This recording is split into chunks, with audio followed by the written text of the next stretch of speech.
आज 4 तारीख है और 5 तारीख से नामांकन प्रक्रिया शुरू होगी। सभी चीज़ें हमारे राष्ट्रीय नेतृत्व के ध्यान में है और मुझे लगता है कि कभी भी भारतीय जनता पार्टी की राष्ट्रीय नेतृत्व की आज हो जाए कल हो जाए बहुत जल्दी। लेकिन ये तो पिछले कई दिनों से चल रहा है कि आज हो जाए कल हो जाए। ये लोकतंत्र का पर्व है। लोकतंत्र के पर्व में सभी की भागीदारी हो, सबके विचार शामिल हो, सबकी बातें सुनी जाएं।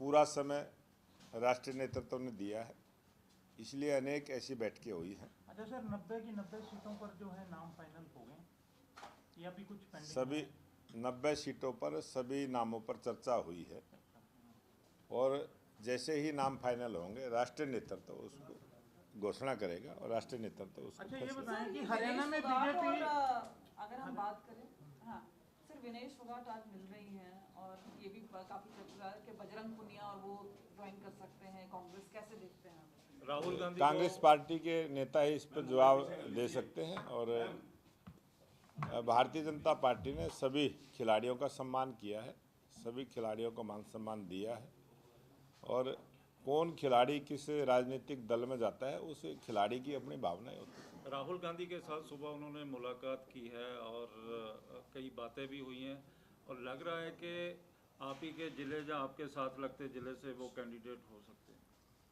हर आदमी को राजनीति करने का अपना अधिकार है। हर राजनीतिक दल की किसकी राजनीति वो करता है, ये उसका अपना विवेक का फैसला है, जो भी करेंगे ठीक। अच्छा अध्यक्ष, ये बताएं कि बीजेपी अकेले ही चुनाव लड़ रही है कि एनडीए के जो घटक हैं आपके समर्थन जिन्होंने पीछे दे के रखा उनके साथ लड़ेंगे? अब भारतीय जनता पार्टी का जो गोविंद कांडा का सिर्फ एक सीट का जो चर्चा जरूर आई थी, गोविंद तो ऑलरेडी भाजपा में है ही, गोपाल कांडा की, और गोपाल कांडा को लेके जो एक सीट की चर्चा जरूर हुई थी, उसका अंतिम फैसला हमारा राष्ट्रीय नेतृत्व करेगा। अभी वो सब चीज़ें पेंडिंग में है।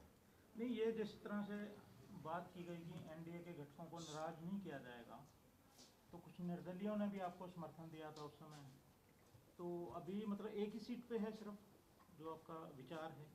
अभी तक की पोजीशन यही है कि रंजीत चौटाला नाराज बताए जा रहे हैं। भारतीय जनता पार्टी से रणजीत चौटाला का बयान आया है, सभी चैनलों पे आया है, वो बिल्कुल खुश हैं। पूरा मान सम्मान पार्टी ने दिया है और इस प्रकार की कोई बात नहीं। मुख्यमंत्री के 2 जगह से चुनाव लड़ने की भी बात सामने आ रही है, या वो करनाल छोड़ के कहीं और उनको शिफ्ट किया जा रहा है, क्या कितना दम है? ये हमारा राष्ट्रीय नेतृत्व फैसला करेगा 90 की 90 विधानसभाओं में से किस सीट पर किस उम्मीदवार ने चुनाव लड़ना है, किस नेता ने चुनाव लड़ना है, ये हमारा राष्ट्रीय नेतृत्व तय करेगा और जहाँ से भी राष्ट्रीय नेतृत्व घोषणा करेगा वहीं से चुनाव लड़ेगा। आप मानते हैं कि कल दुष्यंत फाइल कर रहे हैं नॉमिनेशन, वीरेंद्र सिंह भी है वहाँ से, कैसे देखते हैं उचाना में बीजेपी का कितना क्या स्टेक है वहाँ? अब भारतीय जनता पार्टी उचाना विधानसभा में जीत दर्ज करेगी और बड़ी मजबूती के साथ भारतीय जनता पार्टी की सरकार बनेगी।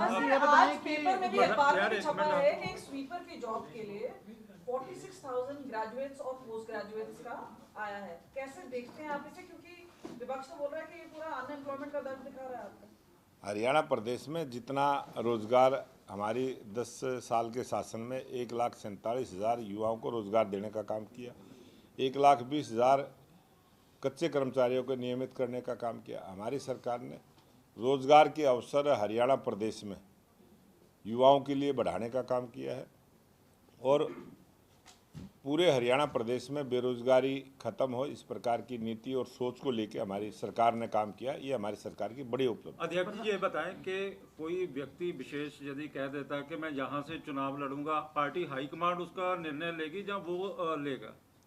हमारा राष्ट्रीय नेतृत्व हर चीज़ का फैसला करता है और तो व्यक्ति विशेष पार्टी में शामिल होता है और जब शामिल होता है तो इसी कंडीशन पे होता है कि वो पार्टी के लिए काम करे। जैसे सीएम साहब कह रहे हैं कि मैं करनाल से लड़ूंगा, तो उनकी उम्मीदवारी क्या पार्टी हाईकमांड तय करेगी या सीएम साहब अपने आप करेंगे?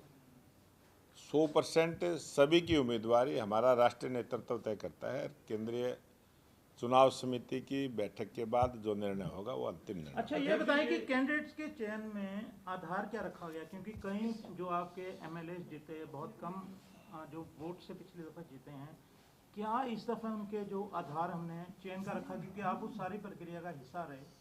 और दूसरी बात यह है कि मीडिया में जिस तरह से चल रहा है कि कई विधायकों का चुनाव टिकट कट सकता है, इन बातों में कितना दम है? हमारा राष्ट्रीय नेतृत्व हर विचार करता है, हर एंगल से विचार करता है। बहुत सारे सर्वे होते हैं, बहुत सारी ओपिनियन कार्यकर्ताओं की होती हैं, समाज के लोगों की होती हैं। सभी जानकारियां राष्ट्रीय नेतृत्व के पास होती हैं और सभी पर ध्यान में रखते हुए, जीत की संभावनाओं को देखते हुए हम राष्ट्रीय नेतृत्व आप लोगों ने इस बार ऐसा भी पार्टी और कांग्रेस के बीच में गठबंधन की जो चर्चा चल रही है उसको बीजेपी किस तरह से देखती है? क्या ये नुकसानदेह होगा या फायदेमंद? इसके साथ ही मेरा एक और सवाल जो भी हरियाणा प्रदेश में होगा वो भाजपा के फायदे में होगा, नुकसान में कुछ भी नहीं होगा, क्योंकि हरियाणा प्रदेश की जनता ने मन बना लिया है कि आने वाली सरकार भाजपा की होगी।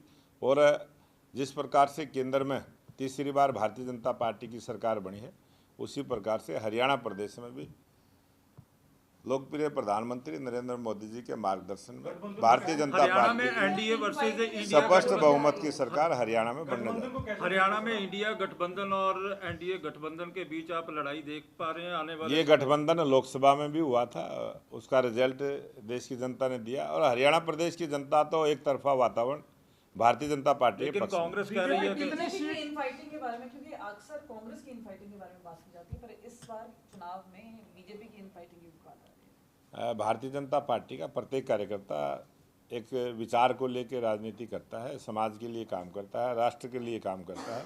हरियाणा मजबूत हो, इसी काम में भारतीय जनता पार्टी के कार्यकर्ता लगे हैं।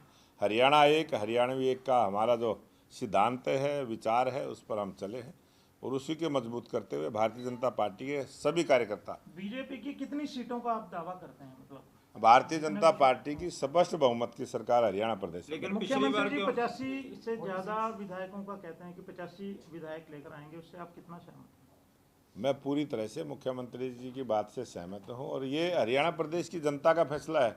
उन्होंने फैसला ले लिया कि आने वाली सरकार भाजपा की। तो अध्यक्ष जी ये बताएं कि आपने फैसला क्षेत्रीय दलों को कैसे देखते हैं? उनका क्या जनाधार मानते हैं? क्षेत्रीय दलों का अपना जनाधार होता है और वो आने वाला चुनाव का जो रिजल्ट होगा वो उसमें पता चलेगा। अच्छा, ये बीजेपी विकास के मुद्दे की बात करती है और इसके अलावा इन चुनाव में बीजेपी किन मुद्दों के साथ जो है उतरेगी चुनाव में? भारतीय जनता पार्टी की सरकार की 10 वर्षों की उपलब्धियां, किसानों को सम्मान की बात हो, युवाओं के रोजगार की बात हो, महिलाओं के अधिकार की बात हो, गरीब कल्याण की योजनाओं की बात हो और प्रदेश में जिस प्रकार से चहुमुखी विकास हुआ है, किस प्रकार से जो आज आप पूरे हरियाणा प्रदेश में देखोगे, प्रत्येक जिला 4 लेन मार्ग से जोड़ा गया है, प्रत्येक जिला राष्ट्रीय राजमार्ग से जोड़ा गया है, किस प्रकार से प्रत्येक 20 किलोमीटर पर महिला कॉलेज बनाने की बात हो, शिक्षा पे, स्वास्थ्य पे और सुरक्षा पे जो हमारी सरकार ने काम किए हैं, उन सब उपलब्धियों को लेकर हम जनता के बीच में जाएंगे। अच्छा, ये बताएं, आपने कहा कि कैंडिडेट का चयन जो है